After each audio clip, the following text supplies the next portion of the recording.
Okay.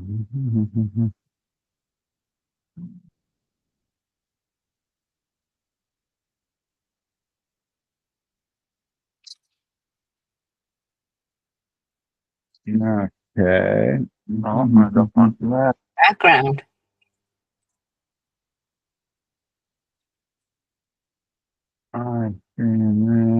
Framework. All right. Well, I hate this shit.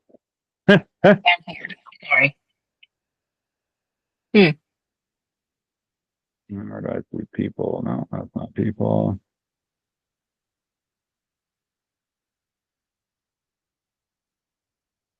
Okay, where? Maybe it's just you and me. That's fine by me. Where? It's okay. It's working now. Can you hear me? Yeah. Can you hear me or could you not? Oh, I can hear you now. Okay. Okay. Yeah, my AirPods didn't turn on. Oh, I know. That's why I went wired. I made sure I had a wired set because I know that, wireless ones give me issue half the time. Mm-hmm. But But it's working right now. what I can't figure out is why I can't see participant. Oh, there we go. Participant. Perfect. And now we can wait. Let's do this.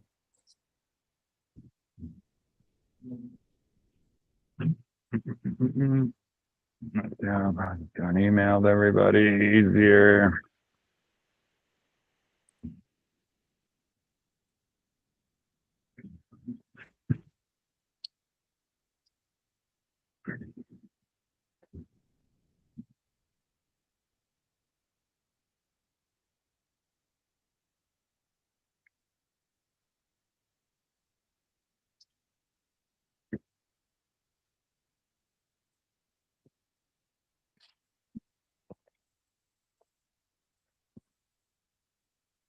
No, that's fine. Okay.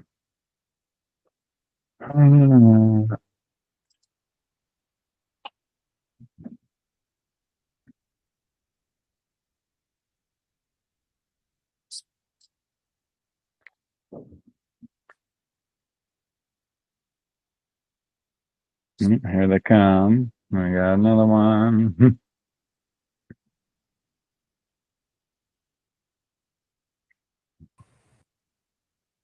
Dawn. Morning, afternoon, whatever it might Hello? be. It's morning. No, afternoon here. It's 4 p.m.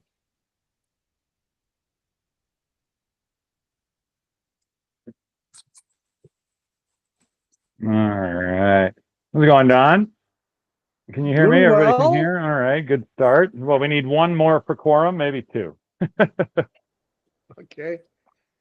I don't know. Vero should be here, I think. So Yeah, she should be said good. she was a maybe, I think. But although almost everybody clicked yes. Actually, Vero was one of the only maybes. So I just sent another email out reminding everybody that it was a different link.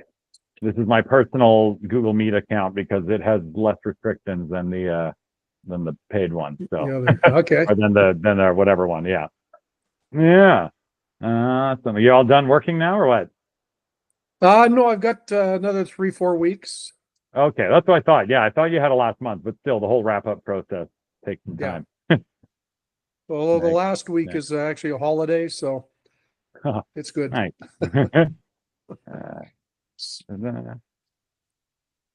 What do you do for work, Dawn?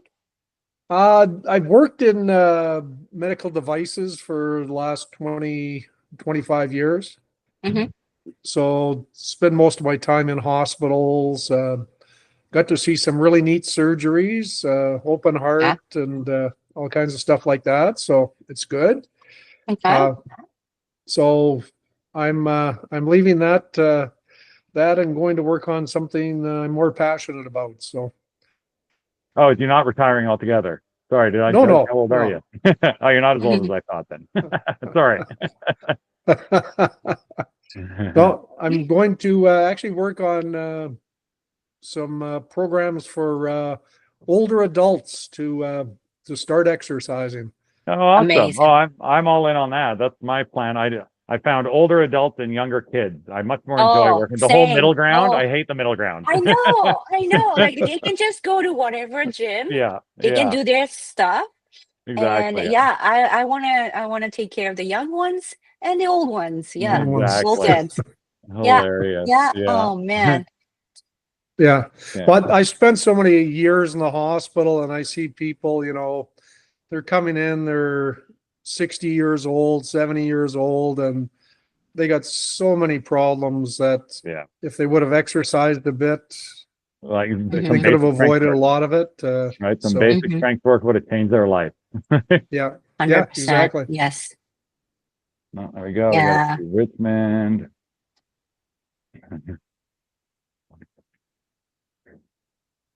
Steve's joining us. He's one of our athletes. There you are.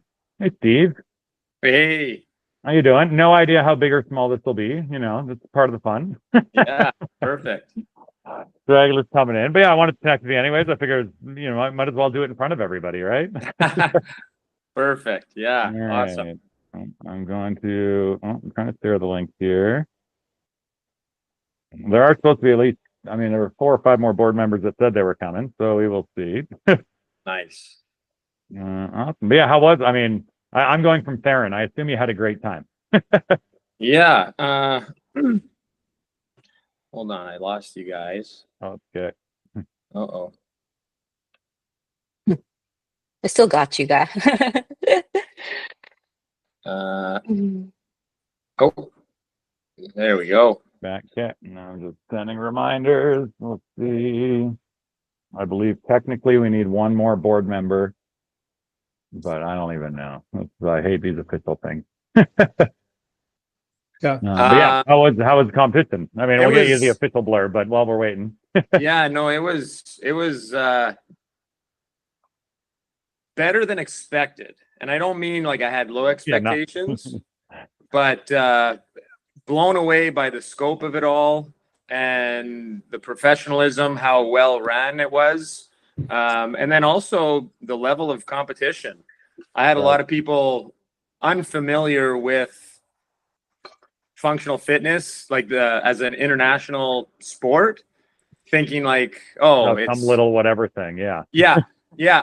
And then the ones that followed along and the ones that saw some of the events and watched the live stream, they were also like, there's some legit athletes doing this. It's not Right. just kind of like It's only in beer North league. America. It's only in North Yeah. America that we don't really care. The rest of the world is very into it. That's exactly what I keep telling people. Yeah. And then from the event standpoint, like I said, it's very well run. Like everything was on time down to the minute. I heard every that. single day. Even somebody dislocating their elbow and it still was like 30 seconds off schedule or something. Yeah. and even the way they handled that. So the athlete got injured and all of the volunteer judges, they all circled around the athlete Right. and looking outwards to kind of stand for a little bit of privacy and solidarity. And the medical team came out right away. They handled it. And that was really well done. So it didn't leave the spectators in a sense of like uneasiness or like, ooh, that was bad to watch. Like I kind of sick to your stomach. Like I just saw someone get hurt. It was kind of like, oh, like someone got hurt. It's really unfortunate. It's also something that happens in this sport, but the way they handled it was like, okay, you feel like you're in good hands. You feel like they're prepared for everything. Unreal. Yeah. Which is like exactly what we're hoping for. Yeah.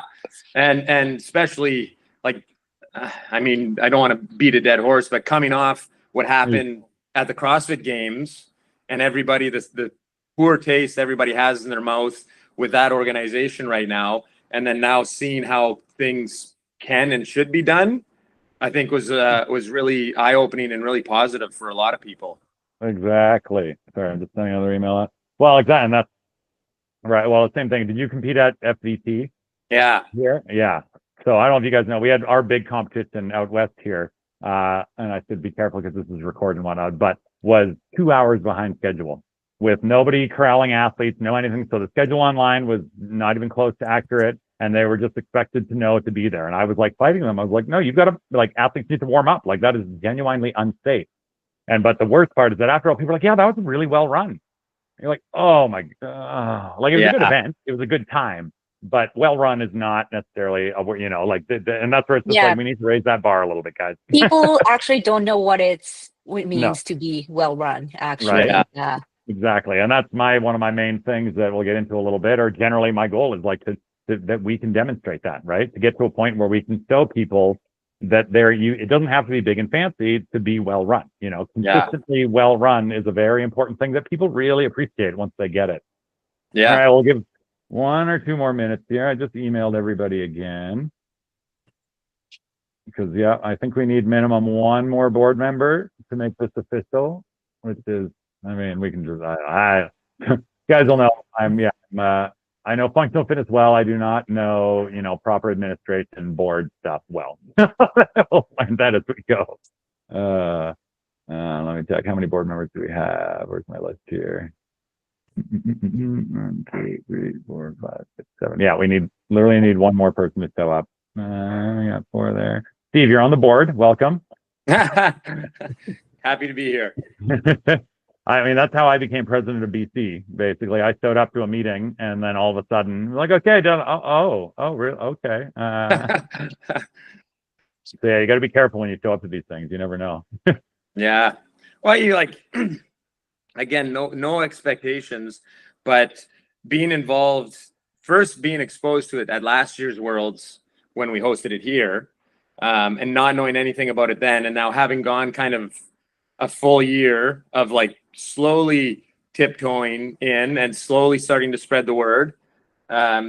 There's a ton of potential, and as much as I can, like, I don't have a very big platform by any means, but the athletes I coach, the members at our gyms, like, they're starting to follow along a little bit more, and then they're telling other people, and it's kind of early stages, but it's kind of how the sport grows, and I'm happy if I can help grow the sport in any way, like, I'm happy to do so. So awesome. And Yeah, and that's Steve, where are you based off? I'm in Vancouver as well. Okay. Yeah. Cool. Yeah, he was one of our athletes that was out at Worlds out there. But yeah, exactly. You had both of you from your gym, right? We actually had 3 guys from our gym. Oh, I should know that. Yeah. So unreal. Myself, Ben, and Spencer, and because again, like, it was unfortunately when we hosted at when the Worlds were at the Oval last year. Yeah. Was kind of the first time we really got to know about it, and then thought, oh, this is like really cool. Like, let's look into it, and then starting to understand the differences between CrossFit and functional fitness, but then also understanding that fundamentally you're still doing very similar workouts. Like, oh, you're like, I had one girl ask, like, oh, but you guys don't do weightlifting in functional fitness. I'm like, oh no, like, you're still doing the Olympic part of it. Yeah. And then just getting that word out so that people start to realize, like, oh, it's a legit thing. And we ended up having 3. There are also 2 coaches at one of the gyms I'm at. So the 3 of us went over because, again, we like, well, like, it could be a good experience. We don't know what's going to come of it, but hey, it's in Budapest this year. We've never been to Budapest. Unreal. Might never get an opportunity like this again. Exactly. Like, let's go for it. So and that made the trip even more enjoyable, having a team of you. Yeah, going out solo would have been a very different thing. Totally. Yeah. Hey, Michelle. We got another one. Hey. On another call. You're what? Who? What? From the original link that you sent. Oh no. Okay, I will try to. That's I just emailed everybody saying not to use, because that link doesn't let me. Okay, hold on. I will see if I can pop into that meeting on my phone. Hello. That was my biggest fear. Okay, one sec, guys. I'm gonna. Oh no, I just joined the same meeting. No. No, just hop in right here. hold on. Well, no, that will be in the same. My girlfriend Sam, she came to watch, and she knows Michelle. She knows Sam. She wants to hop in and share a few Hi, words. y'all. It won't even let me She go. was there. She was there from Oh. a spectator's perspective. I was gonna say, how was it? Yeah, from a spectator's point of view, is absolutely incredible. I tell Yeah. everyone at my gym, and as a coach, I was like, it honestly felt like I was watching either part of the Olympics. I just thought it was so well run. One of the other girlfriends and I, we brought our gym clothes because we thought, you know, after they competed, we'll go upstairs and work out. And we ended up not working out and just watching event after event after event because it was Unreal. so exciting to see all the age divisions in one. Having a Super Worlds too was quite neat.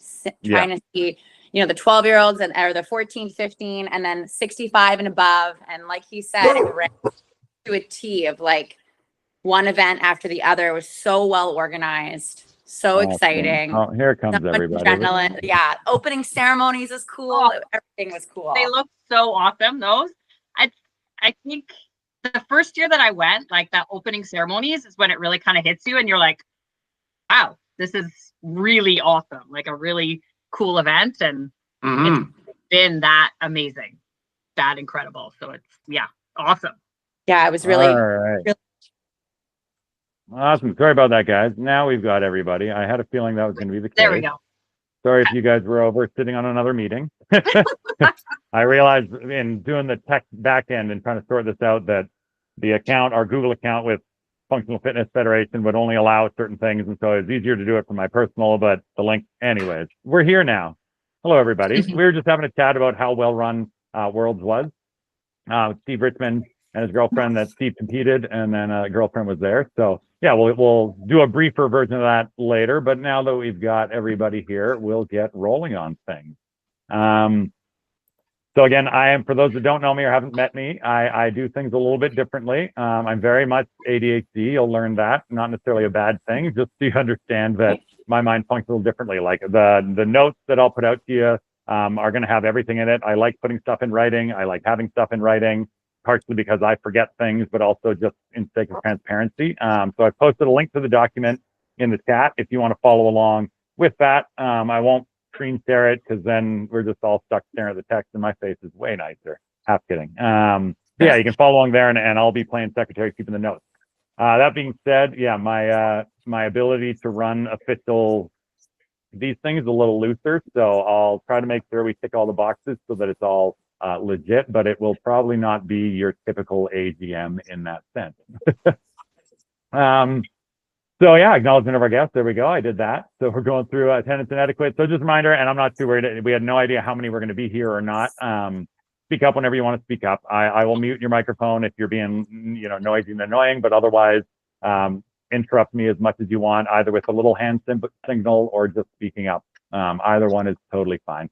And yeah, like I said, we're just trying to kind of get through all this stuff here. Some official and some also just, I figured this is a chance to kind of present goals moving forward and some big things there. So some of it very official, some of it not.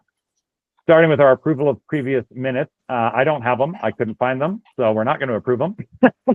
I don't know if we've actually had an AGM for Canada. I think they've just been filed, so that's why I could literally not find anything for an actual formal AGM minutes to approve. So we will not have a motion to approve minutes because there weren't any. So moving on from that.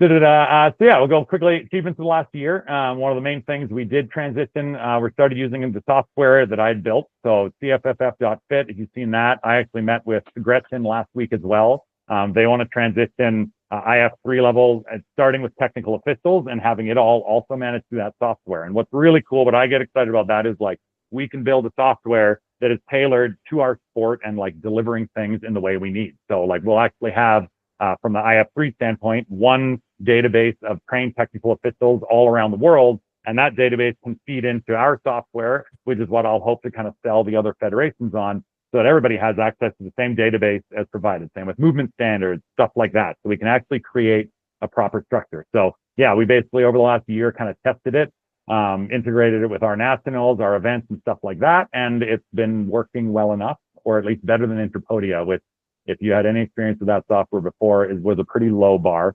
Again, I got to be careful what I say, it's recorded, but yeah, it was not great to use. So that's very exciting, and I'm excited for that going forward. We had our And national not very qualifier again. user friendly or intuitive. It was really bad. Oh yeah, But Interpodia it was was the only software that we thought it was kind of for managing stuff, but sport. Oh, I feel bad because I actually negotiated that contract with them. Was one of the first things I did on the board of Canada, and like got us the deal, got it because I thought it was the only option. And then once we started using it, we were all like, "Oh God!" And that's where I kind of decided, you know what, I can make better. If this is how low the bar is, I think I can do so. Apologies for pushing that on everybody. BC Weightlifting now uses it exclusively, and I almost feel bad because that was on my recommendation. But yeah, it's gone now. So much easier. We can build it out as we need and want. Other success, we had our national qualifier, 44 athletes total competing. It was online. We made that last second transition to go online to maintain accessibility. Obviously numbers we want to get up. We'll talk more about that later. Then we had our online nationals. So 36 athletes continued on to compete in that. 5 from BC, 6 from Ontario, 24 from Quebec, and 1 from from Canada. And yeah, one of the things, again, we made kind of a last second decision to transition to that. It was going to be our first in-person nationals in many years since COVID. And then we decided, just because with all the travel costs and the fact that you can't get across Canada for less than $1,200, we ended up moving that online. But that is one of the big goals for this year, and I'll get in that later, is bringing back the in-person nationals in a new and different way. Super Worlds was pretty awesome. We sent 26 athletes to compete at Super Worlds, which is unreal. 4 from BC, one of which we got here with us, 6 from Ontario, 15 from Quebec, and then 1 from Canada. Our top finishes, we had Joni in second place in the junior female 15 to 16, Olivier, things that you know, 4th place in junior men 17 to 18, Julia Bain, 3rd place in female 30 to 34, and Emily in 4th place, female 30 to 34. So those some pretty awesome top finishes, but across the board, some great competition. And then, yeah, feedback's been great. And I'll give Steve Richmond, so one of the athletes that competed, give him the floor again. You can give me kind of the quick version of what we were talking about earlier, basically, just, you know, what you found impressive. And yeah, you take it away, Steve. Yeah, so I kind of shared this already, but the big takeaways from a event standpoint was, again, just how well run it was, how professional everything was, from the organizers down to the volunteers. But then on the performance side is also the level of athlete, the quality of athlete of all ages, and specifically in the European countries, how invested they are in the sport. So that was really cool to see. But again, like from the event standpoint was just the professionalism of the entire weekend, from opening ceremonies to closing ceremonies. It didn't feel like a Mickey Mouse operation. It felt like an actual legitimate international competition. Right. Which is wild that's new. You know, how long have we been doing CrossFit style stuff for? And the fact that things keep changing. And again, that's one of the main goals going forward, is just consistency, right? That it doesn't need to be big, fancy, and special, but if it's consistently well run, well done, that's what gets people in. And I think one of the big things, that we talked about before, and as you said there, is what we'll work on is North America is so far behind on this sport, right? Everywhere else, I mean, I think Sweden, 2 countries now, maybe, it's like an actual approved sport. They have athletes. I believe it's a Swedish team that their athletes are actually paid for 4 to 6 months of the year by the government to train for this sport now. And that's the kind of stuff that we can get here, right? When we get sports status, provinces get hundreds of thousands of dollars. Nationally, we can get, and then you can actually make that kind of stuff happen. So yeah, Steve, thanks for representing us out there. It was awesome to be able to watch you guys on, even though the time zone was a little annoying, but it was wicked to see everybody out there. And yeah, thanks for taking part. And hopefully, I'll squeeze some more feedback out of you to help publicize that. Just those simple lines, like, oh, it was very professional, and like everywhere else in the world is very high level and very into this, right? You got to break Canada into that a little bit. Definitely. Guys, any questions of Steve about the event or anything like that while we got him while we're here? No? Awesome. Michelle's jealous. Sorry, Michelle. Wicked. So, focus for the upcoming year, like I said. So one of these things, so athlete involvement in government. So I did put together, we won't go over in detail. I'll propose it for vote at the next meeting. kind of a government structure document in terms of making some changes just to ensure we've got a good solid base before we try to blow this thing up and grow. And I mean, I know it's been around, we've been doing this for 9 years now, 8 years at least. And I feel like we started getting some steam and then COVID killed that. And so like many things, we're kind of doing that rebuild. So this is our chance. So yeah, just make sure I did a big, spent the last month reviewing the Canadian Sport Governance Code. The good news about all these things is this isn't new. We're not the first people to make a sport. As a matter of fact, we're like the 150th. So there's a lot of guidelines and a lot of stuff in there to make sure that it's done right. So yeah, getting the athletes involved, building a good base. Sport recognition, that's a long-term goal. Obviously, like we're years away from that happening. But I've got kind of, again, an outline there in what needs to happen to get there so we can actually have some steps to follow. We've spent the last few years, I mean, Veronique's done a great job getting us through COVID, making sure that we had nationals and things still happen, that we did those things. But I think now what we really need, and I've always been the one saying we've got a lot of paperwork to do. So my goal is to outline that paperwork, and then we kind of divide it up among committees and we start making our way through that stuff. One of the other big goals that I think would help us establish this better and provide value to the members is kind of standard movement standards. So we've got our database from the IF3, but doing more fun things like actually making our own video database of movement standards that's consistent, so that every competition you do, we've got the written standards. They can be a little confusing sometimes, and like actually, working together to have a big video database so that if you're a club and you host a competition, you can utilize that, and that, again, consistency, something that we haven't had in any version of the sport in a while. Other thing working on developing, so our technical official pathway, again, I think the big one, working on that consistency, making technical officials available to other events, having trained status, having that database of TOs that are trained and judges that you can use for your events. Ideally, we can start paying them for different events. But yeah, actually making that an established thing and allowing people to utilize it. And again, what's cool is tying that directly into the IF3 as well, as we'll be working alongside them with the same software. So it's cool that we have that like direct line to the top in terms of that. And then last one for the coming year, big goal is, yeah, national qualifier. I'm determined to get back to doing our in-person nationals, and to kind of what we just talked about, show people that what a well-run competition looks like. I've generally avoided running multi-day comps for most of my functional fitness career, because I know what a nightmare they are. But as we kind of talked about, after seeing so many bad ones out there and kind of the bar is just so low that it's like, okay, let's go do a big one, show people what the standard of event can be. And then also some other kind of stuff to make it more fun for everybody in there that I'll talk about a bit later as well. So yeah, so that's main goals. I mean, we got a lot of other stuff to do in the year over the next few years, but those are my kind of what I've established that I'd like to see, or I'll be focusing on. So that is where my presence report. Awesome. Financial report. I can do it. Don's put it together for us. I mean, it's pretty simple. We have $44,344 in cash, which is actually, I believe, that's from the national or from the Masters. A large part of that. We were no, actually, it's from last year. Oh, okay. Just memberships and stuff. Yeah. Because I do think Veronique managed to run a cash flow positive the Masters World, which is, if you've ever run these events and you've paid $18,000 to rent the Richmond Oval, very impressive.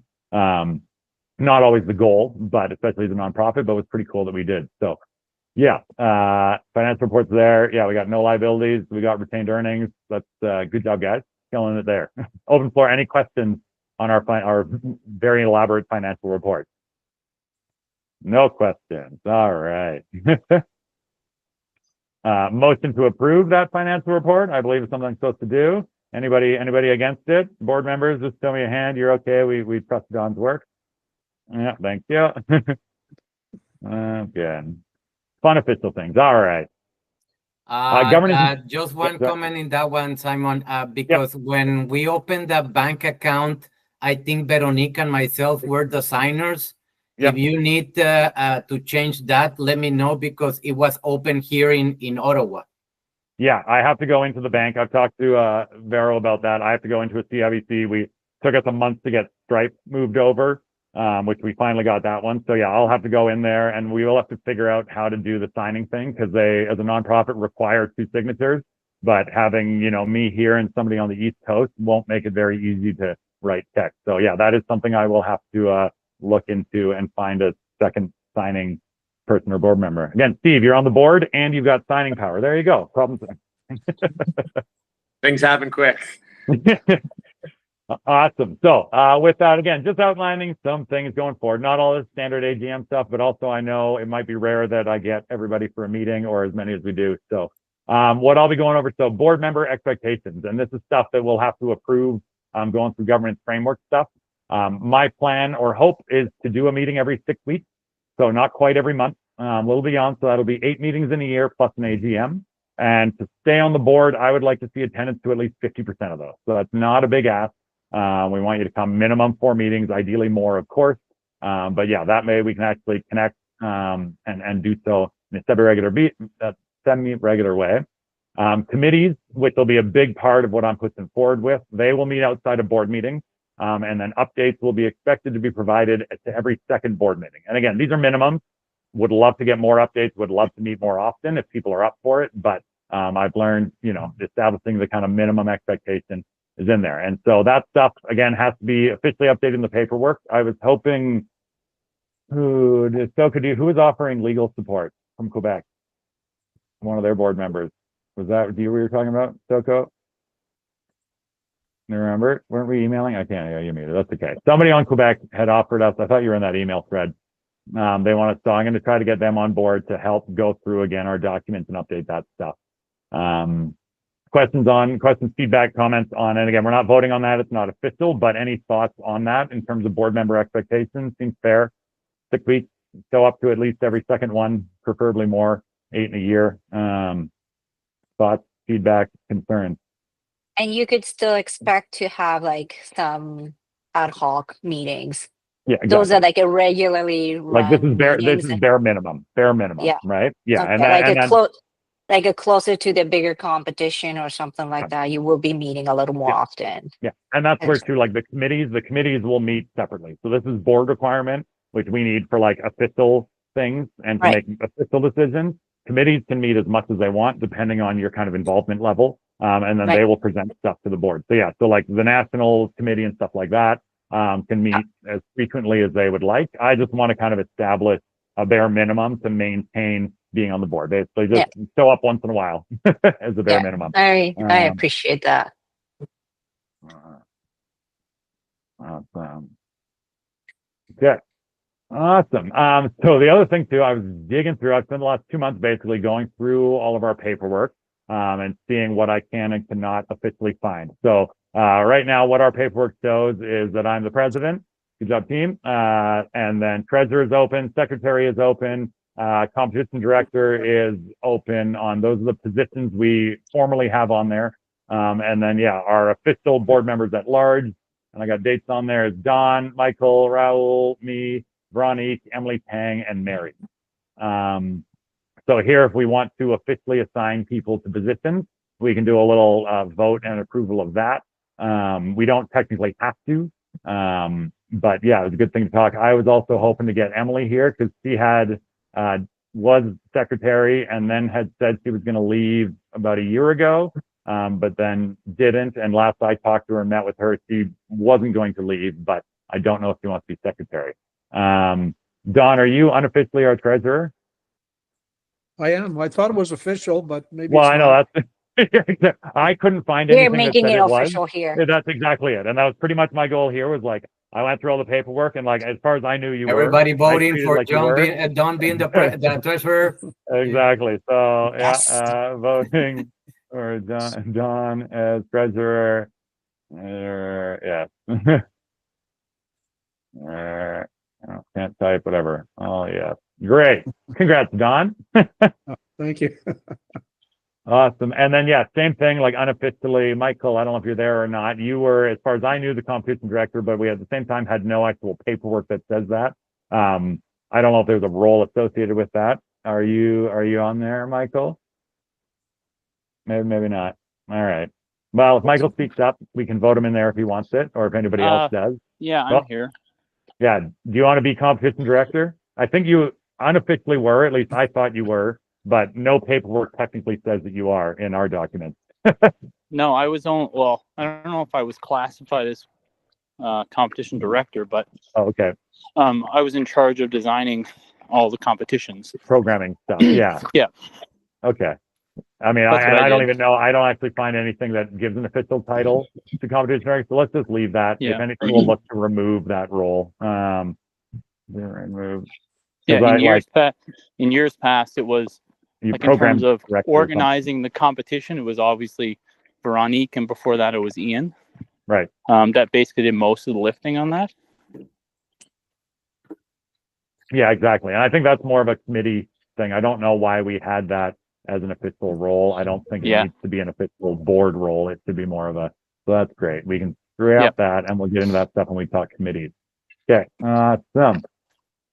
So congrats, Don, you're in there. And then, yeah, does anybody want to be secretary? I'm really selling it well there. I will be acting and I can type fast, so I'm happy to be acting.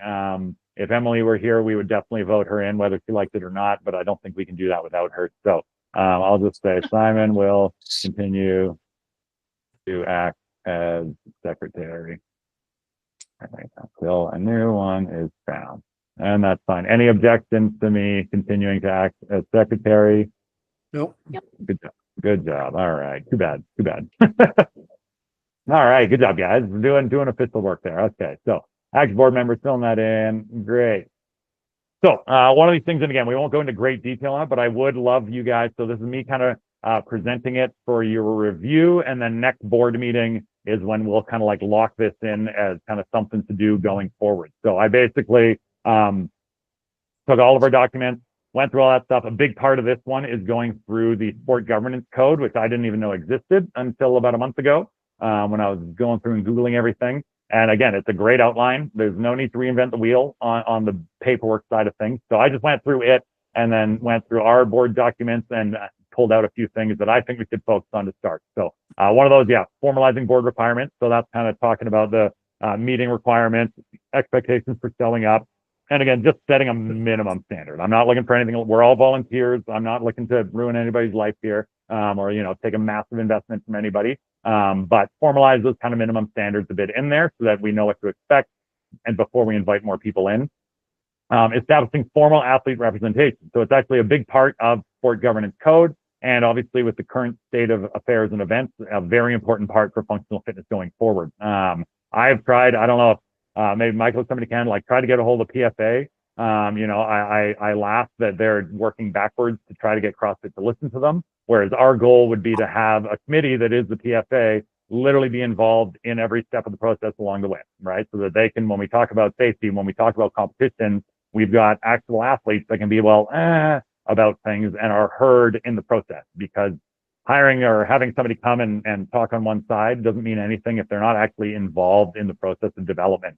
So I want to kind of formally establish that within our government structure and paperwork that there are athletes. And I mean, most of you guys are, so that works great, but basically just making that kind of a formal declaration that athletes that take part in this sport are involved in those decisions going forward. Financial transparency and accountability. I mean, right now, currently very simple, but as we grow and do more, making sure that's very public and out there, because again, something that in the current state of things is a big difference, right? We have nobody that we have to answer to financially. And a lot of people don't understand how important that is. When the stuff happened at the CrossFit Games, obviously a lot of hoorah and the whole thing about the event continuing. And a lot of people ask me, well, what would you have done? And as an example, at our Worlds, let's say at our Masters Worlds, if somebody had died or something horrible had happened, we could have said, hey, okay, for the next 2 days, we're going to set up for the workouts. Athletes are welcome to come and do them if they want to. Judges will be there waiting for you, and you can come and you can be judged or you cannot. You can do the workouts for fun. You can do them for time. You can do them any way you need to. And giving athletes instead, we can convert the competition to a space for athletes to heal, for them to work through whatever they need to work through, because we don't have any sponsors to please. We don't have anything, right? So when I explain, people are like, oh, wow, you could do that. Of course we could, right? We can do whatever our athletes need because that's what we are here for. So I think it's very important that we maintain that financial transparency, that accountability, so that people know that we answer to our members and our athletes, and that is it. There is nobody else that financially can tell us what to do. And I think, yeah, that's an important thing going forward that people are aware of. And then there's some other things, broader governance policies and practices that are in there. And what was that? Yeah, so just little things. There's one, risk management plan. So again, these are things, not very interesting things. Diversity policy, well, that's an important one. Committee terms of reference. So just official paperwork stuff. One of them that I didn't mention that I thought was, independent directors. So part of the board requirements was this line about independent directors, which I think is important. And what that basically means is that at least 40% of the board must not in any way basically free of conflict of interest or anything like. So for me, technically, I don't qualify. I own the Functional Fitness League, and I will financially benefit from the growth of this sport. So we need to prove that at least 40% of our board members are in no way benefiting in any other way from doing what we do here, which I think is fantastic. And again, it's a bit, not funny, odd. I don't qualify as that, as you know, and you see the work that I'm going to put in. That's not why I am doing this. But again, in that transparency, it's important that people are aware that, again, we're not financially benefiting, and or if some of us are, at least a certain percent need to make sure they're not. So that's all foundational compliance stuff. So that's the boring shit. That can actually happen pretty quickly. We can literally do it over the course of, before the next meeting. We just update some paperwork, vote it in, and we're good. Because then the next one, what everybody's excited about and what we've been working on for 10 years, somewhat unsuccessfully sometimes, is our growth pathways. So I've outlined in that document, it's linked there, you can see it, but so different ways to grow in this. So one is aligning with the provinces. So finding out each province has different requirements. So for BC, I know we're via sport. In Ontario, it's Sport Ontario. In Quebec, it's Sports Quebec. So everybody's a little bit different. And figuring out what is required provincially for them to get status and making sure that nationally we align with those needs as well. So that's one of it. And then enhancement of our athlete pathway. So that's, again, we've got one of the documents we did get pre-COVID from Ian, the long-term athlete development plan. If you've never seen it, it's pretty cool. You go through and you look, you're like, oh, that's like real sports stuff. And it makes you realize like, oh, we're gonna do some cool things here.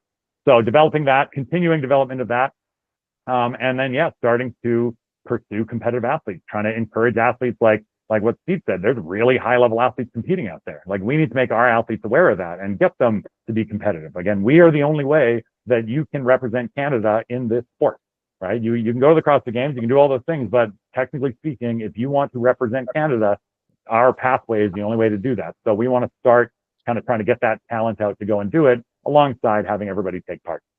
Just a minor historical fact. Emma Lawson started it with functional fitness like long time ago. Really? She was doing our stuff, Really? and then I judged her one time. No way. Why not? Hilarious. Well, exactly. And so I wonder, like, and again, it's tough because in North America, it seems like a joke compared to everywhere else. But exactly as Steve said, you walk out and you go, or it was the same thing when we hosted World Masters here. You realize this is way bigger than CrossFit to everybody else in the world. And it's just in our little North American bubble that we think, nobody cares. No, and so trying to make that, and that's why, again, running a big national publicity, whatever we need to do to make people realize that this isn't a second thought thing. But also, like Steve said, and I tell my athletes, we're still grassroots. This is your chance. If you're not a top 20 athlete, or even 50 or 100, this is your chance to go represent Canada the world, or like Steve might now, might be able to again in another year or two. But after that, it's like me being able to say I'm a CrossFit Regionals athlete. That was because it was 2010. Everybody was. Not actually. I worked hard. But, I went to regionals for 4 years when you could work a full-time job and still qualify for regionals.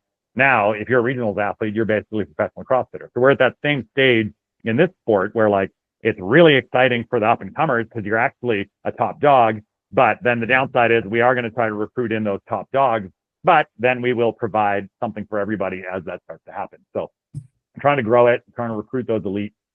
Other big one is trying to find ways to provide financial support for athletes. So again, traveling is not cheap. That as a nonprofit, there's a ton of grant money available to us that we can use for all kinds of things, whether it's flying athletes to competitions, sending them to worlds. We can do fundraisers. So there's a lot of different financial support avenues that we can get access to that, again, any for-profit can't. A big part of that too, enhancing communication. So again, getting them out there more. And then, establishing a consistent and regular competitive season. This is a tough thing when the season everybody cares about keeps changing. I don't know. From what I've seen, it seems like CrossFit is caring less and less about their competitions. which, sucks, but at the same time makes life easier for us because trying to always work around the open is a pain. But I think an important thing for what I've seen in the sport is ensuring there's an off season. Because right now as a CrossFit athlete, you have no off season. You don't get a month or two to go play, to go do other things. And in terms of long-term athlete development, that is crucial. You cannot be training full tilt for 12 months of the year. So that's one of the big things in our growth stuff. And then, as we said, expansion of technical officials. So getting the judge stuff up there, raising that bar. Hopefully by the end of the year, maybe getting our first officially in-person trained technical officials out of Canada that we could send to Worlds to go help out there and following that process. But yeah, actually establish and deliver a pathway to become a professional judge or technical official. Because again, the fact that, not to beat a dead horse in the CrossFit Games, but to claim the fittest in the world when the majority of people getting up there are volunteers, are who, varied levels of experience, it's tough to say that those are the top athletes in the sport when you can't guarantee consistent judging. So to me, that is a massive part of developing the sport and that people enjoy. And then, yeah, generally expanding awareness, as we said, many reasons, many ways, lots of different ways to do it. Collaborate. We can work with High Rocks. We can work with different things, advertising, benefits of being a club. That stuff there, consistent schedule, and then, yeah, general government enhancement. Again, just making sure we do it all properly. So that's, again, I will re-email that document to everybody, to the board to kind of review, and then we'll vote on or make adjustments to it based on everybody's feedback. And then we'll vote on whether or not that is kind of what I want to use as our okay, let's get moving. Let's start working through this checklist. And like I said, doing a lot of paperwork. So yeah, technically I need to motion to table this framework for a vote at the next meeting. All in favor? You guys will review it and we'll look at it next meeting. Good. Awesome. Thank you guys. Good sales pitch. Awesome. Any questions on that or anything to start? Like I said, we'll go in depth into that document separately once you guys have read it on your own. It's just not the question, but I did look at the framework document and the Sport Ontario link was not working, and I couldn't really actually find the actual page, even though I tried to Google it. And well, who do you report to? Do you know? Sport and I don't know. Ontario, okay. Interesting. It's I have seen documents under ontario.ca. There was a section for sports recognition. So I think that's what I need to follow as an Ontario. But there was no page such as sportontario.ca. Yeah, no, that's true. Yeah, that is definitely not linked to anything. Yeah. And they're all at the national level. And then from there, you're recognized on a provincial level. Cool. They're both. They can be separate. They're actually completely independent, which is kind of wild. Like what I learned, BC weightlifting is not a recognized sport in BC. Nationally it is, but provincially it technically is not. So it's does and doesn't matter. I've been reading a lot, so it's very interesting. But there's a lot of money available provincially. So that's where for sport growth, there's opportunities. Like I said, I know BC's via sport, so I'll have to refine my list there. So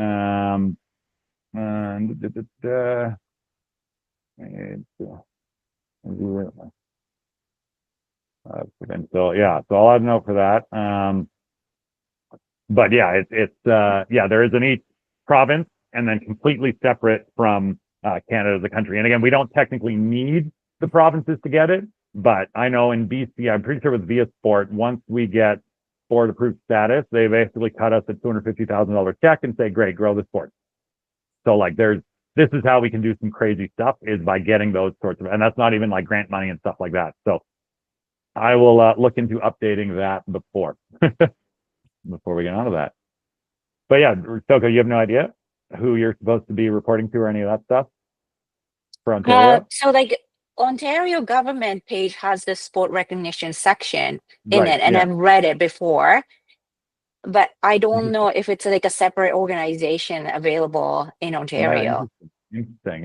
Yeah. So I think it's all under provincial government. Right. Yeah. I fully just made up the sport thing. Yeah. Okay. We'll review through that. So good to know. And Ontario does their own thing too. Yeah. No, Quebec really does their own thing. Ontario kind of does their own. Yeah. I'm starting to understand. But again, it's not a requirement for national stuff, but just definitely something worth keeping an eye on. Or if there Yeah. are any provincial requirements that we can adjust nationally, we need to make sure all that stuff aligns. Yeah, as far as I Um, know, I think Ontario does require national federation to be legit, so Ontario Okay. can recognize the sport as a legitimate sport. Yeah, that would make sense, I guess, that all provinces need us to do it first before they can. I'd be curious to look into that too. I'm just gonna make a note of that because yeah, I do not know the answer to that actually, but a good point. Yeah. Any other questions, thoughts, anything on sports status, government framework? Exciting thing. Awesome. So again, we'll table that. I will send it out officially, and then any feedback, thoughts, we'll update that document and kind of use it as a guide going forward after that. Quick update. So membership and development stuff. So we currently have, so in our cff.fit database, again, I've been focusing on just getting people in, not worrying about official memberships or any of that, just building that contact base. So we got 307 people in there. And then out of that, with active athletes, I don't have our total written, but we got 21 from BC, 30 from Ontario, 31 from Quebec, and 6 from Canada at large. 3 clubs registered in BC, no clubs registered outside of that, unless Quebec might have something. I don't know if they've been utilizing our software or not. I've been managing membership, so that's something I'll have to check from them. They did not have an update for me. So again, membership numbers aren't great, but to me, that will have, like, focusing on that number specifically is kind of the wrong way to look at it, right? As we grow this sport and develop it, we will recruit new members rather than just saying we got to get more members. Because if we don't have something to offer them, whether it's an ongoing competitive season or proper frameworks or that, then they sign up for 1 year and then they don't re-sign up. And again, membership's only $15. Well, it varies, but 15 to 30 bucks a year and then 100 for a club. But my focus is on building out reasons for them to be members. And then we focus on increasing that membership number. And again, that's as outlined in the government growth framework stuff there. Any questions on membership numbers, development? Yeah. Is the club sign up system already up and running? Yep. Yeah. Like it's in through the same software, so they can register through that. Again, I don't push it because like we have nothing to offer. You're a club. Those 3 clubs in BC, they went through that system. Yeah, they just basically means they paid $100. One of them, yeah. And have activated, but yeah, so we've got active, one being my club and half just testing it basically. But yeah, that's where I want to work on building like the benefits, which one, as an example that people aren't aware of, once you are a registered club with us, you can actually create a nonprofit for your club as well, which seems weird and whatever, but honestly, just for the benefits of a free Slack account, a free Google email account, a free, like as a nonprofit, at least in BC, there's a ton of perks to being a nonprofit, even if you don't, operate the other ways and whatnot. And then you can take money in that, or getting grants is very easy. And then you can pay yourself out from that nonprofit. So little benefits that people are unaware of, but also trying to establish and create more benefits, like through our database, managing events, stuff like that. Any other membership questions, updates? Again, not very exciting. All right. How are we doing here? Pretty good, guys. What's timing? Not bad. All right. Season update. So this is a kind of my pitch. I don't know how much I guess I'll have to talk to the committee, or we don't have a competition director, so I get to say what I want, right? So my goal, and I've talked to most of you about this at some point or another. So we'll have at least minimum 2 online qualifiers hosted by Canada. If your province, any province can take part of this unless you host your own. So Quebec does their own qualifiers, so they will not be able to partake in ours. Every other province can either choose to host their own or can just jump in on ours. We'll keep that fairly simple. Online qualifier, my goal, was to do it as kind of an extent, like a 6 weeks with 2 workouts due every week. So I know this I'm not locked in on, but as a kind of proposal, the idea was, drop all 6 workouts at the beginning and then say 2 are due every 2 weeks.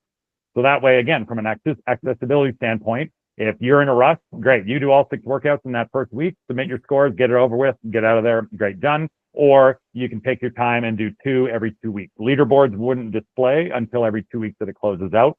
And again, the thought there was just making it more accessible, giving a bit more flexibility. But again, not tied to that. We can also just do the good old fashioned one weekend, drop the workouts and do it. But yeah, the goal is to have at minimum at least 2 different online qualifiers and opportunities.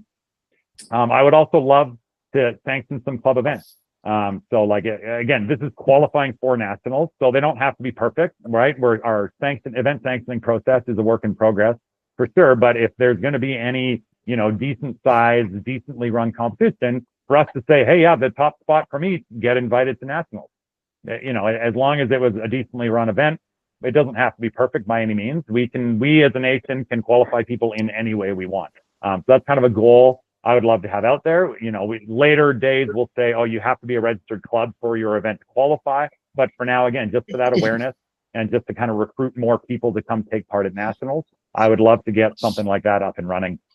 In terms of, kind of, again, sanctioning is a loose term, but saying, good, okay, I will take your winners from your competition. And again, if we're having 200 to 300 people plus show up at nationals, then what were our numbers last year? 44. So, the more the merrier, as far as I'm concerned on that stuff. Questions on that qualifying stuff? Yes, I had a question. Yep. Yeah, my recommendation would be to shorten the qualifier as much as possible, to not have it drawn out. Initially, if your goal is to have more people do it, the goal would be to have it be like a suitable test for a qualifier, but extremely easy to do. So in many years, we've done effectively like a 90-minute test. And individuals have to video obviously each test, but the idea would that be done the idea would be that the test would be done in a very short time frame. Right. And speaking from my athletes, like I work with like a lot of really competitive CrossFit people. Yep. They're not going to want to do it over 6 weeks. Like even now, even the Open has shortened from 5 to 3, and they're never going back to 5 weeks ever. No, agreed. Right, and then but most people would want it to be even less. So, but having the option, like your athletes could, right? They could do them all in the first. Like I released all the workouts at the beginning, so that you can do them as short as you want to. And I don't disagree. Yeah.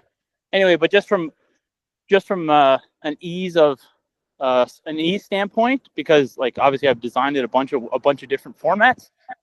The short format works and it's extremely easy. Fair.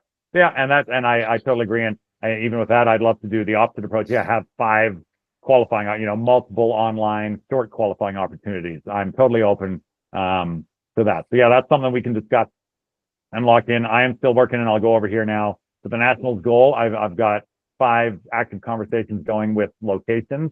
And as we learned in prior years, once I can get a date locked in for that, then we can decide everything else leading up to it, because it's hard to sell a qualifier for an event that we don't have. So I'm working hard to get something locked in for space and date, and then we can refine on that qualification process. And I'm open. Again, we can do it. We could say, hey, the top 5 in each region from the Open qualify. Like we can be loose about this, how to get to nationals thing, but then we'd be very strict about how to get beyond nationals. So I'm open to any thoughts, ideas, and things for just getting more people involved or engaged to qualify for nationals. And then, we worry about the stage beyond that. We must be much stricter on, which we've also learned the hard way over the years as well, like having minimum standards, minimum work requirements and stuff like that, so that you don't send an athlete through that can't do the skills or doesn't qualify just because there's nobody else to compete with, sort of thing. So yeah, my goal for 25 national championships. The dream is September. That's a tough time to lock down a large venue. So I'm trying to avoid the Richmond Oval because it's expensive as hell for out here. For anybody out in the West, we've got CNE Forum. I'm in conversation with a few other large venues. So the backup worst case scenario is to get a venue for late July. I wouldn't want to go any earlier than that, so that we've got time to lead up to it. We don't want to go too much later than September, maybe October, but when World Championships are going to be early December, from a flights and coordinating perspective, I personally think we'd go on the earlier side. Steve, thoughts? Correct me if I'm wrong, but did they not announce that the Worlds this year for Masters is going to be in September in Australia? Is it in September? Oh, that might have moved since I last looked at it. I could be mistaken, but I think it was no, earlier. it was Australia for sure. Okay, well then more reason to go earlier. Let's see what I've got listed here. No, I thought it was January actually. So We're all over that. All right. Oh, we're Well, all- okay. I'll make a note that we should probably figure out. I originally they had just said December, but they had nothing. So let's see if I can just find that real quick here on their event page. 2025. Yeah, so let's go right now. It says okay. So if they announce something, I'll find out. They should tell me that at the next IF3 meeting if there might have been an update on that I didn't get at World. Oh, not having out battery. 1 second, guys. All right. Plug that in. We're good there. All right. So yeah, I will definitely make a note to figure out those dates because that'll play an important role.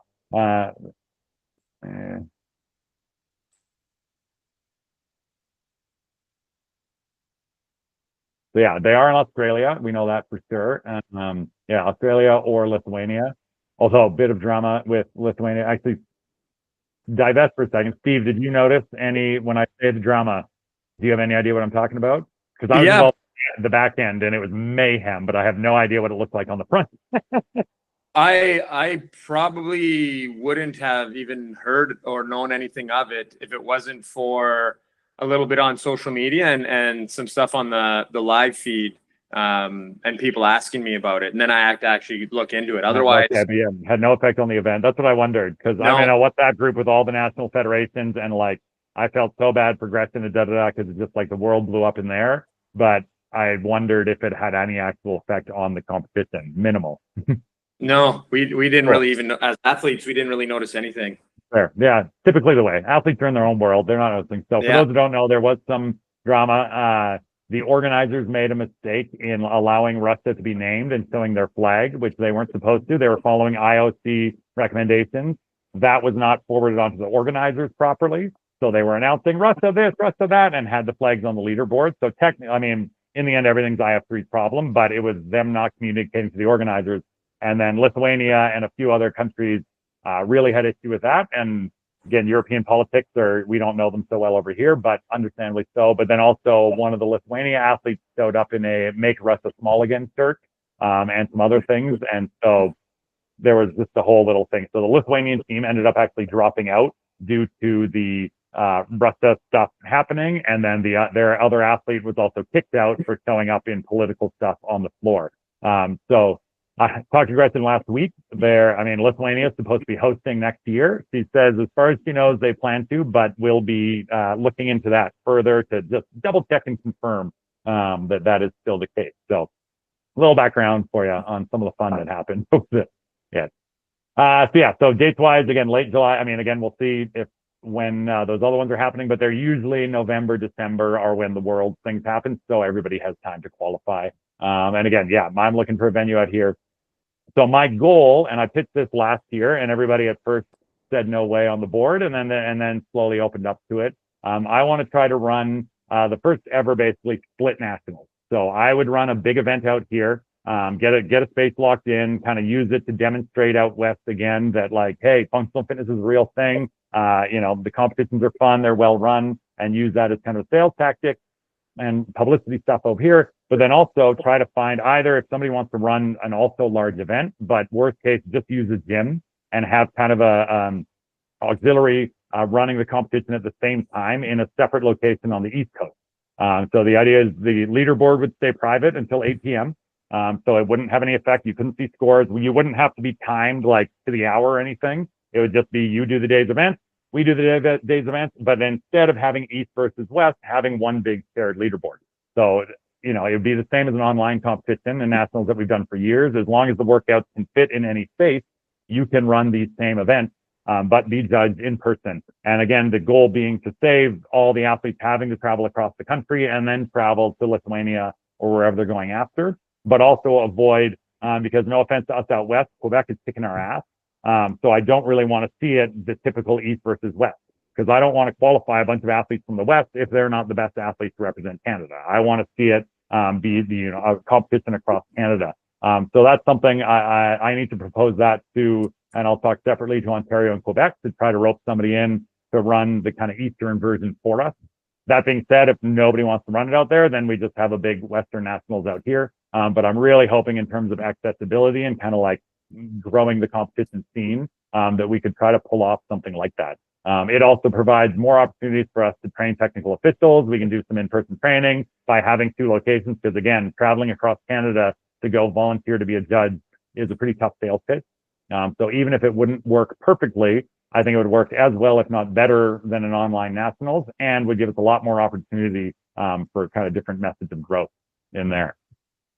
Thoughts, feedback, and again, we're not locked into this. I will propose it officially, and I'm still, once I get a space and some dates, then we can work backwards from there and be more official. But yeah, open to any thoughts or feedback on the method.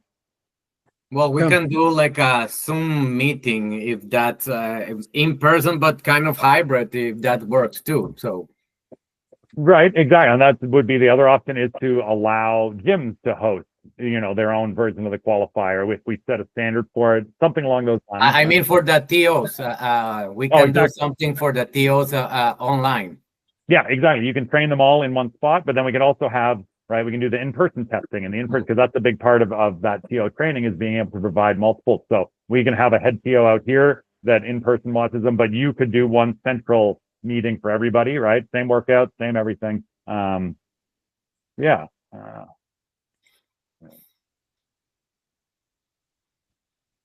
Awesome. Yeah, so open discussion on that. We'll go through, like I said, my main goal right now, because I know it's the hardest thing, and now I appreciate it. I almost feel bad for Veronique and how much we harassed her to get us a date and a location. This has been a nightmare. I've got 6 conversations going back and forth with major venues, trying to figure out dates and budgets and stuff for it. So I will keep you updated on that. But yeah, the hope is once we lock that date in, I can convince Ontario or Quebec to find a nice big gym space out there. And then we can try to get some dates locked in, and then we'll get our qualifier process and all that fully locked in. So updates to follow. All right, guys, we're almost there. Look at that hour. Not bad. Final main thing. So I did a little survey of you guys. We haven't got everybody here. That's okay. Like I said, committees to me are going to be the big way to move forward. So after this meeting and whatnot, I'm going to do a big athlete survey. So of those 300 something people we've got in there, I'll do a big survey basically asking, like, what would you like this sport to be? Where would you like to see it go? What is important to you? What is da-da-da? And getting that feedback. But then also you turn around and you go, great, come help us do it. And so, oh, you want to see better judges? I agree. Come join our committee and help us make better judges. So we'll kind of use it as a, what do you want? But also, good, come along and help us do it. And that's where committees are the good way to do it. So each committee, based on our current paperwork, and we can stick with that, must have a minimum of 1 board member on it. And so that'll be the person that kind of reports to the board for anything official and keeps us updated on what's going on. And then we can technically, you have to have a minimum of 2 members on top of the butt for it to be official.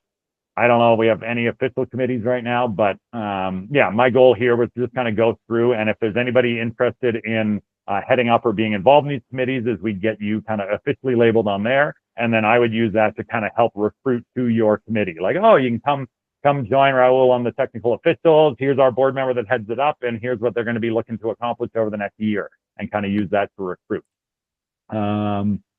So yeah, so I'll give you the quick rundown of the full list of our committees we currently have. And again, we can wipe out some of these, we can make more of them, but this is what we've got for now. So technical officials committee, they obviously oversee review, training, everything related to technical officials, and will again work directly with the IF3 to try to kind of develop that platform or that method straight up to them.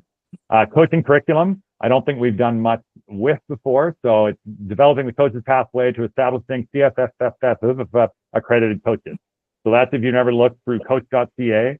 If you're a gym owner or coach, you've never been on there, there's some great courses for free on there, but every major sport has a pathway in there on courses and things you have to do to become an accredited coach. So it's like TO, but with coaches. Athlete safety, obviously exactly what it is, gets the collective interest of competitive functional fitness athletes and ensures that they are heard in the process. National championship, so that's the committee kind of in charge of making sure that they happen smoothly, and everything revolved around that.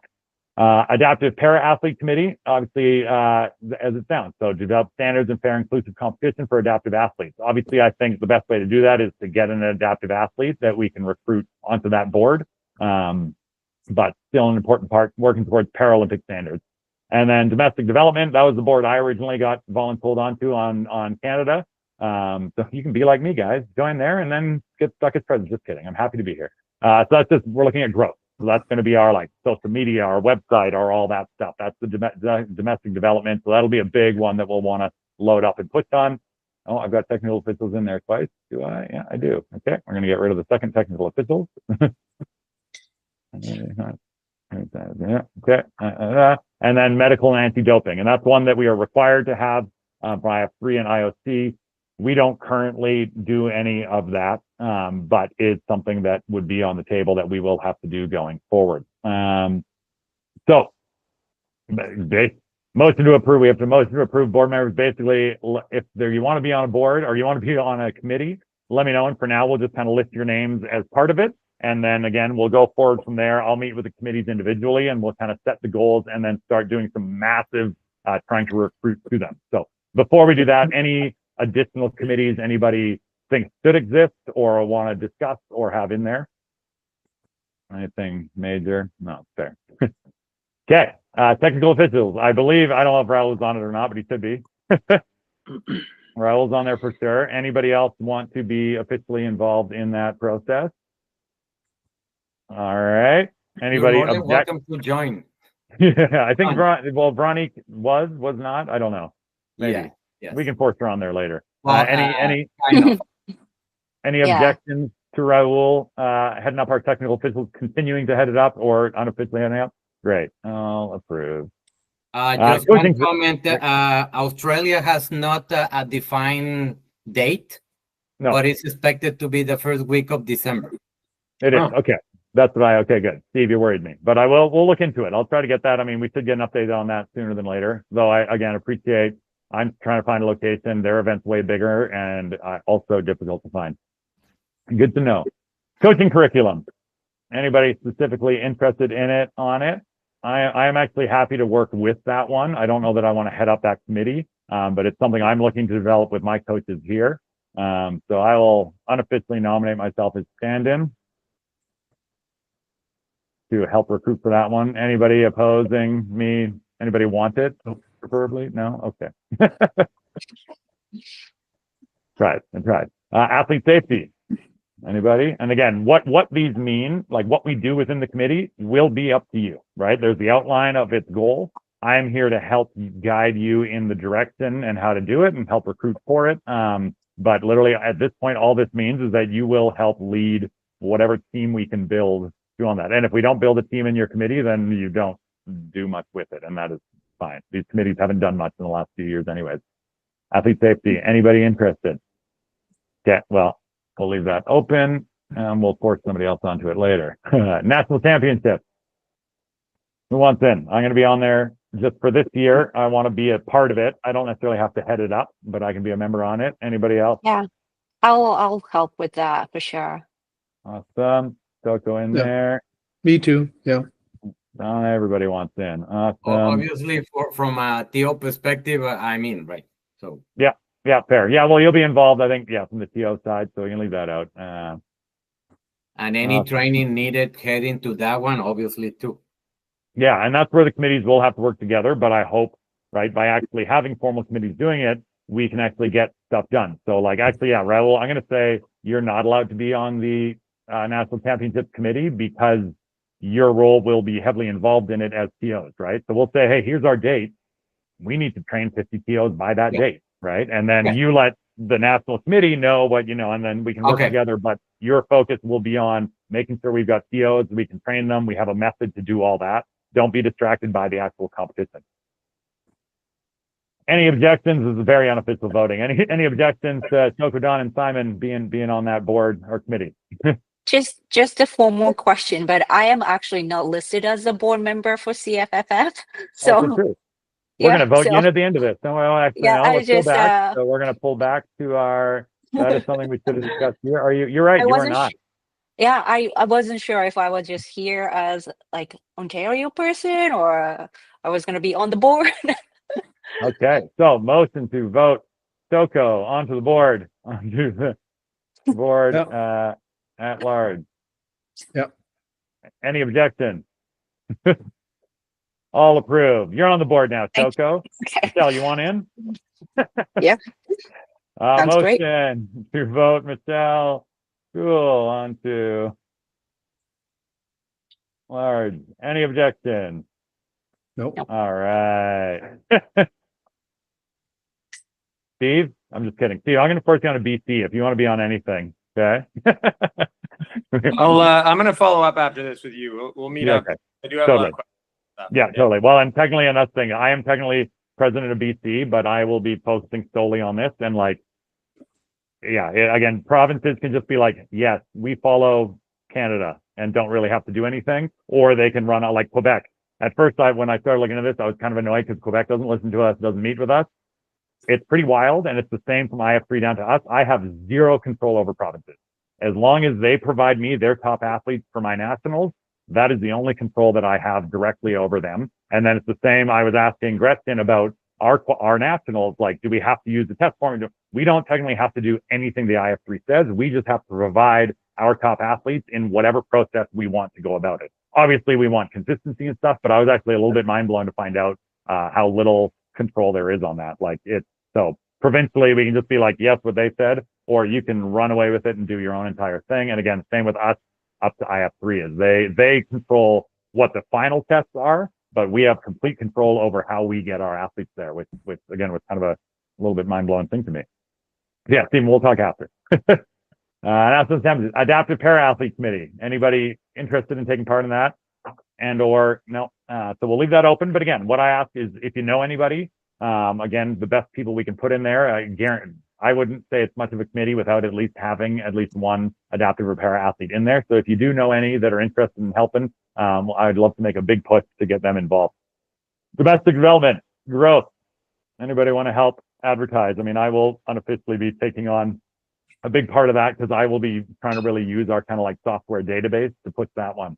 Anybody else want to join me? Yeah, I'll be part of that. Michelle, I saw a hand. Yeah. Oh, you're muted. Unmute. Oh, there. I can't unmute you. Michelle, you're muted. No, we can't hear you. There you go. Not using Google Teams. I use like Zoom. Other things all the time. Athlete safety too. I think if we don't have anybody on that right now, is super important. So. Yeah, awesome. Okay. Any objections to Michelle on it? I like how I'm pre-typing all approved as I asked that. Good job, guys. I'll use AI to put all your hands up in the videos after. Oh man, Michelle gets the full name listed. Yeah, right. I don't know why. Domestic development. We got me and Don. Anybody else there? All right. Anybody not approve of that? And again, these are just. Sorry, I'll be in part of that too. Domestic development, just to have like across Canada. Yeah, exactly. And again, guys, my goal here is I want to minimize how much work we have to do, right? I've been on this board for 7, 8 years now. We've done a lot of work running competitions, running events, working through things. And that's where my goal now is for us as the board members to be more of the big picture people and recruit the hell out of athletes to come and people to come help us do it, right? Like we know what needs to happen. And then getting people in to help with that process. And yeah, I mean, we're going to be doing a lot of the work, but like I said, I want us to be the guides and to just do some massive recruiting to get people to come and help. And again, right? Lots of hands, quick work, whatever the saying is. Medical anti-doping. Anybody? No, we'll leave that open. Again, it doesn't really do anything until we got some ways to go on that. Let's worry about competitions first. Approved. Motion to approve all that. Awesome. We did it, guys. On committee stuff. Anything you need from Ottawa, because most of the things in terms of national recognitions or the people who handle that on government and here, I can help you, Simon. Okay, out of Ottawa, like for the stuff I out of know Ottawa, some, different. like when I was trying to do that, I had some people and I know where they're located, but we didn't have a lot of track because of COVID in the middle. Fair. Okay, yeah, no, I'll keep you updated, or you let me know, email over or Slack me or whatever, any connections that you've got that might be useful, because and again, there's a lot, like, we're not doing anything new here, guys. There's a framework to do all of this stuff. We just need to figure out what that is and start ticking off those boxes for a couple of years, basically. We approved all of our board members. Nicely done. I think that's all of our stuff. Open forum, Q&A, questions, comments, concerns, guys. What do we got? Yeah, Simon, one thing I would have a question with would be, maybe I missed it, but where would my previous or current role fit? Like, what committee would that be under? Is that under competition committee? From the programming perspective? Yes. Yeah, that would have technically been, that will be national championships technically, right? Because that's our only like official competition. Although I'm open to making another committee for it if we wanted to, or just unofficially assigning you to help or be in charge. Explain to me what exact role, put in words for me exactly what you want to do. Like in charge of programming, development, or approval of programming. How do you see it? Yeah, so for the last 7 or 8 years or whatever it's been, that myself, mainly myself.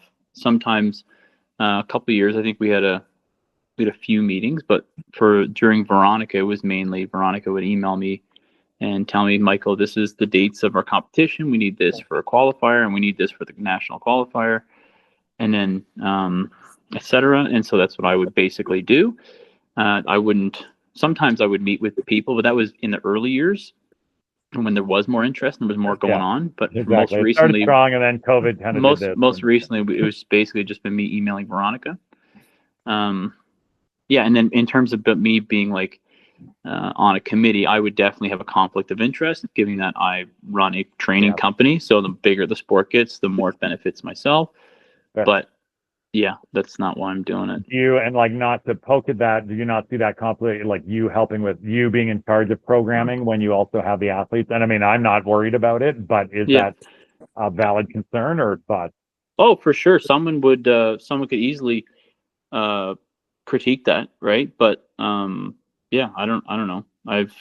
We've just done that for years. And the most successful year we had, that I was a part of, was the 2018, 2019 years. And again,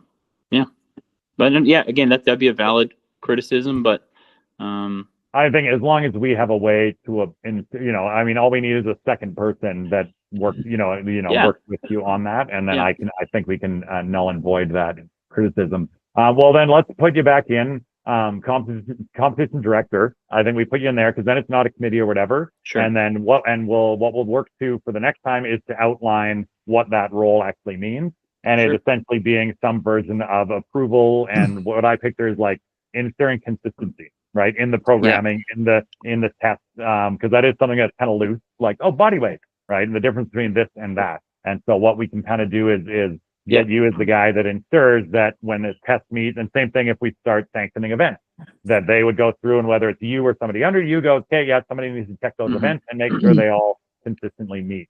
And so just on your point of the conflict, last thing would be, again, so for the same time, since I've been doing the Canadian functional fitness thing, I've been doing it for the exact same thing with the IF3. So I would be the chair of the programming committee for the IF3 as well. So like this year, I would have had an athlete go to the finals, and I would have wrote all the workouts. Right. I mean, like our committee would have written all the workouts, right? But Gretchen's like, listen, I don't know what else we're supposed to do here. Like, exactly. Exactly. As long as there's somebody else with you, then it's not just you being like this and that. Then as far as I'm concerned, that's all we can do, right? It's a valid, quasi-valid criticism, but it's like, well, would you rather have the person writing your programming not work with athletes? It's the counter. So no, I totally agree. I think it's something we need to be aware of, but I think as long as we have something in place that shows that somebody else also has to say yes to it, then that nulls that concern, I think. Okay, great. So we'll put you back in your role that I assume was kind of made for you. Hector, and will outline exactly what that role. All right, so back up there then. Motion to, where did I go? Move Michael back into his role that he technically had before as competition director. Any objections? Good. Good job, guys. And then, yeah, so I had a note there. So that's something that we'll work on for the next meeting, is to approve exactly what that role means, just so that we can have that transparency, that if people go, well, his athletes happened to win and he wrote the workouts, we can show why that's not a valid complaint, would be my own. And again, I'm not worried about it, but I do appreciate that it's something to be brought up. Good point. Anybody else? Anything else? Open forum. Yeah, I just wanted to say, Simon, I'm really impressed with the work you've done so far. Like, I know you haven't been in the position very long, but everything is laid out well. And, you know, for your condition, the AHAD, I think you've done an amazing job. So really look forward to working with you on this. It's a great start. I mean, I do. I've never felt so suited for a role, and not in an arrogant way, but I mean, I started CrossFit in 2005. I mean, yeah, Michael's probably one of the only people that's been doing this longer than me, but I appreciate his focus is on athletes, and that's why he wouldn't want to take on this kind of thing. But I mean, I literally watched when I watched Michael compete at the CrossFit Games via Twitter as Bro PT in 2008. So like, I've been obsessed with this shit from early days, and I got into it because I wanted to do what we're doing now. What I didn't learn when I started it back then is you can't do what we're doing now in CrossFit. And then since then too, yeah, for those who don't know, I've run the Functional Fitness League for 8 years. So I have hosted and run almost 30 seasons of like recreationally competitive CrossFit or functional fitness, which again, I can say I've probably run more competitions, at least in-house things, in more different spaces than almost anybody in the world, which is like wild even for me to be like, oh, you know, it's that moment of, we need somebody to fix this. And you're kind of looking for the adults in the room and going, oh God, no, this is, so I'm very excited to be here. Like I said, my approach is a little bit different, which you'll learn, but I'm a big fan of, I discovered I'm made for nonprofits. I love transparency. I'm terrible at making money. And I love, you know, recruiting people to help things out. So I'm excited. And again, hopefully my over eagerness can help us recruit, because COVID's done. Like I said, as Michael said, we made some good progress pre-COVID. Things were, you know, we had a national team coming together. We had gear from Strike Movement. Like, it was really cool. And you're like, yeah. And then that just big bubble got deflated. And that's where I feel bad. Veronique got stuck with just holding us on survival mode for 4 years through COVID. And we survived. But that's where now, yeah, I'm going to be doing, again, a lot of pushing. And yeah, trying to get it out there as best we can and growing the sport. And hopefully we can accomplish some pretty cool stuff, because again, a lot of people don't appreciate what we can do, you know, reading through those documents. It's like, oh God, guys, we're writing a sport. We are literally creating a sport. Like, that's wild. It's a lot of work, and it's going to be, but I think it's really fucking cool. So I'm glad you think I'm doing a good job so far. You'll get annoyed with me eventually, but I'll keep hammering stuff down your throat and we'll keep going forward. Anyway, anybody else? Anything else? Again, see if we can chat after a bit. And yeah, guys, I'll for now, I'll email everybody things. My dream would be to get everybody on Slack, though. If that's not going to happen, we could even use like a WhatsApp, something. I'm a big fan of open communication. Anything on your mind, Slack me, email me, bring it up. Always bring it up. And like I said, I love things in writing. That's the other thing. So any conversation I have, any talk plans, I will always, there's going to be a lot of writing, just because I like to put stuff down on paper so that we can follow it. And so I can remember what was said and what we're doing. But yeah, I am here for you anytime, anything. I will be giving more of myself to this than I probably should. But I've also kind of decided that, yeah, this is what I really want to work hard at for the next year. My Gym Rain City is surviving now. It's not killing it, but it's not losing money anymore. So great. Now I can, again, step away and yeah, really try to blow this up. And of course, there is some financial benefit to me with the FFL and stuff like that. So hopefully that's not the reason to do it, but I would love that if we can blow this sport up, you know, making some money off that would be a lovely side piece to it as well. But it's definitely not a lead motivator. Well, that is it, guys. I have no official date for the next meeting. Again, I will look for roughly 6 weeks from now, probably aiming for this kind of a time frame, Saturdays or Sundays, 1 to 3 p.m., so that we can get the time zones in there. Worst case, if needed, I'm happy to host 2 different times, if required, to try to get all the board members and whatnot involved. Yeah, like I said, my biggest thing from all you guys is just feedback from you, and then all the way down from your athletes, from your people, right? If people have feedback, tell them, great, we want to hear it. And then also recruit them to join a committee and make sure we keep hearing it. But I'm looking forward to doing some big things with you guys and our members that couldn't make it. And thanks for hanging out with me for the last that was an hour and a bit. Thank you. Simon, could I have 5 minutes after we're done? I got nowhere to finish be. the year end. So Yep, sure. Have a nice weekend, guys. Awesome, guys. Good to see Yeah. everyone. It's been a Guys. while. yeah, take care. Bye. Bye-bye. Steve, why don't we coordinate another time? Yeah. We'll chat. I'll come. You're not that far away. I'll come grab a coffee or something out in your hood. Yeah, and Okay. I told Katie and Theron that I've been meaning to pop by for a workout with them. Sure. So I'll Awesome. pop by Rain City sometime as well. And Perfect. Yeah. Yeah. Well, we'll keep in touch, but I want to, and that's why I harassed you to this. It's like, I want to hear more, but I'd love to actually sit and chat more. And then, Yeah. we can see, and same thing now that, your gym is now more involved than any other gym in the province. Like you guys alone provided all of BC's everything. So Yeah. I want to, get that's a involved. cool, And then again, didn't think of that, but yeah, it was, right? that's a cool thing to think about. So Well, that's what Theron was telling me. He's like, yeah, now everybody there wants to do it. I'm like, well, and that's all it takes, right? It's a couple athletes. Do it. So, oh, this shit's unreal. And all of a sudden the gym's in, right? And it's like when we had a bunch of ours compete at the Masters thing. I was like, well, I never heard about this. I was like, I tried to tell everybody about it. I told my athletes, I was like, guys, there's a good chance you're going to qualify for Worlds here. Like, do this little weekend thing. And then, well, why didn't we know? And that's what's tough though, is like, we're a nonprofit. I don't have the budget to advertise to everybody. So it's like, people need to be interested and they need to ask, or they need to go looking for it once in a while. Right. Yeah. So that's where having guys like you be like, guys, go look this up. yeah. Oh, right. Because in the current world of algorithms, I can't afford to put it in front of people. Right. Yeah. So you guys are the best thing we've got. And it's going to be word of mouth and that grassroots level. And but it's there even. And I'm super excited to know that it's in December, not September. That would have been awful. Yeah, and there's even a couple athletes, couple friends of mine that are Australian, who are planning to go home for Christmas, and will now consider. They will now consider competing. Yeah, to do it while they're there, even though they live here and they train here. But if they have a passport, though.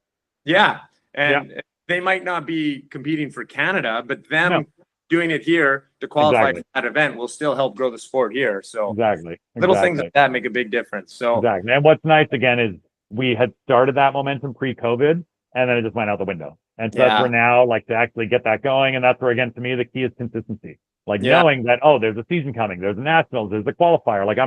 This year I want to go big on it, but the goal is just knowing that will be there it's like the Open, even though it moves around, we all know it's coming. Yeah. Everything after the Open, nobody has a fucking clue what's going on. So we know the Open's coming because it's the only thing that has been the same for 10 years. Right. Yeah. And I want to get that same level of, the Cfff qualifier. This is out of the nationals. Great. And just know that is a thing that happens every single year, and it's going to be well run, well done. It's not revolutionary. It's keep it basic, but basic and very good. Exactly. Awesome, boss. Well, we'll move in the right direction. Yeah, we'll bug you, and we'll have a good chat. We'll get some coffee and come for a workout. And then definitely see what we can do with BC. Okay, appreciate it. Awesome, boss. Good stuff. Nice talking to you guys. You too. Yeah, good to meet you, Steve. Likewise. Yeah. See you guys. Okay, now let me see if I can stop this recording. Stop recording. Great. And we'll stop that one. All right. Yay, we did it. Sorry, I got to take a deep breath. Yeah, that was really good. Really good. I hate the officialness